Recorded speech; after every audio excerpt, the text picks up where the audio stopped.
सब कुछ यहीं रह जाना है। एक राज्य में एक बार एक सन्यासी आया और सीधा राज्य के महल में चला गया। उस सन्यासी की वेशभूषा को देखकर राजा के किसी भी सिपाही ने उसे अंदर जाने से नहीं रोका।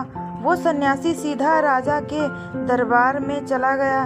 सन्यासी को अपने सामने खड़ा देख राजा ने उनसे पूछा, आप कौन हैं और क्या चाहते हैं? सन्यासी बोला, मैं एक आध्यात्मिक गुरु हूँ और प्रवचन देने के लिए दूसरे राज्य जा रहा था, लेकिन अब दिन ढलने को आया है तो मैं आज रात आपके महल में ही रुकूंगा।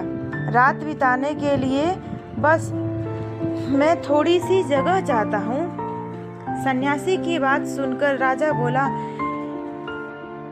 ये एक राजमहल है, कोई विश्राम स्थल नहीं। जो आप यहाँ रात में रुकना चाहते हैं, आप बाहर जाइए, वहाँ रुकने की आपको कोई ना कोई जगह मिल जाएगी। सन्यासी ने राजा से फिर प्रश्न किया, महाराज, क्या मैं जान सकता हूँ कि आपसे पहले ये महल किसका था? राजा बोला, मेरे पिता का था, क्योंकि मुझसे पहले वही राजा थे। सन्यासी ने फिर प्रश्न किया, अच्छा तो अब आपके पिताजी कहाँ हैं? राजा बोला, अब वो इस दुनिया में नहीं रहे, उन्हीं के बाद तो मैं राजा बना।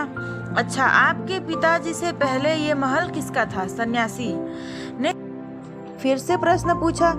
राजा को अब गुस्सा आने लगा, लेकिन फिर भी उसने शांत होकर जवाब दिया, मेरे पिताजी से पहले ये महल मेरे दादाजी का था और अब वो भी इस दुनिया में नहीं रहे हैं। अब सन्यासी बोला, ये जगह जो ना कल तुम्हारी थी और ना ही तुम्हारे जाने के बाद ये किसी और की होगी।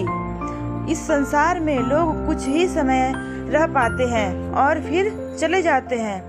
जहाँ हम अपना समय बिताते हैं वही हमारा विश्राम स्थल है। ना तुम इसे अपने साथ लेकर जा पाओगे, ना ही कोई और। बताओ, ये महल एक विश्राम स्थल है? नहीं है और क्या है? राजा उनकी बात समझ गया और हाथ जोड़कर माफी मांगने लगा। उसने सन्यासी को रुकने को जगह दे दी। दोस्तों, ये बात तो हम सभी जानते हैं कि इस संसार से हम कुछ भी लेकर नहीं जा सकते। खाली हाथ आए थे और खाली हाथ ही जाना है। जब तक आप इस संसार में हैं तो मैं या मेरा के चक्कर में ना पड़े। जिंदगी में धन, लोभ, लालच के पीछे ना भागें। भागना ही है तो खुशियों के पीछे भागो। जिंदगी का मज़ा बहुत पैसों में या फिर बड़ी गाड़ी में नहीं है। जिंदगी का मज़ा है खुश रहने में। खुश रहो, क्योंकि दूसरे के पास चाहे बहुत पैसा है, लेकिन इस दुनिया से वो जाएगा खाली हाथ ही और उसके धन का भोग कोई और करेगा। और अगर पैसा होकर भी आपका जीवन दुखों से भरा है तो आपकी ज़िंदगी अपने आप में ही बेकार है। याद रखना और इस पर गहराई से सोचना।